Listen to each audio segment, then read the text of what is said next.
Delta மாவட்டங்களில் methane எரிவாயு எடுக்கும் திட்டத்தை முழுவதும் கைவிட வலியுறுத்தி ஜூலை 27ஆம் தேதி பொது வேலை நிறுத்தம் அறிவிக்கப்பட்டுள்ளது.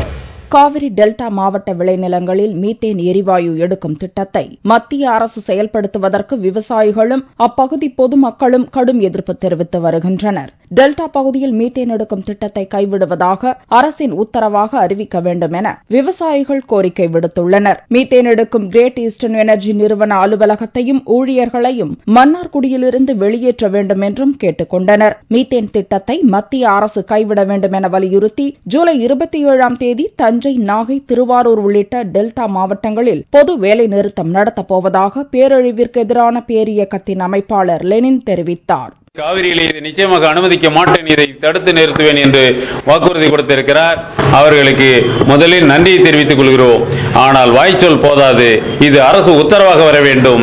இதை உண்மையிலே நடைமுறைப்படுத்த வேண்டும் என்று சொன்னால் ஏற்கனவே இந்த மீத்தேன் எடுக்கும் திட்டத்தை பெற்றிருக்கக்கூடிய கிரேட் ஈஸ்டர்ன் எனர்ஜி என்ற கம்பெனி இங்கே அலுவலகம் போட்டு செயல்பட்டுக் கொண்டிருக்கிறது தஞ்சாவூரிலே.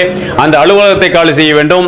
வருகிற 27/7/2013 தேதி தஞ்சை, திருவாரூர், நாகப்பட்டினம் மாவட்டத்திலே ஒட்டுமொத்த வேலை நிறுத்தம், முழு வேலை நிறுத்தம் ஒரு நாள் நடக்கும். முன்னதாக விவசாயிகளுக்கு பாதிப்பு ஏற்படாத வகையில் மீத்தேன் எரிவாயு திட்டம் செயல்படுத்தப்படும் என அறிவித்த ஜெயந்தி நடராஜனின் உருவ பொம்மையை மன்னார்குடியில் விவசாயிகள் தீயிட்டு எரித்து தங்களது எதிர்ப்பை தெரிவித்தது குறிப்பிடத்தக்கது.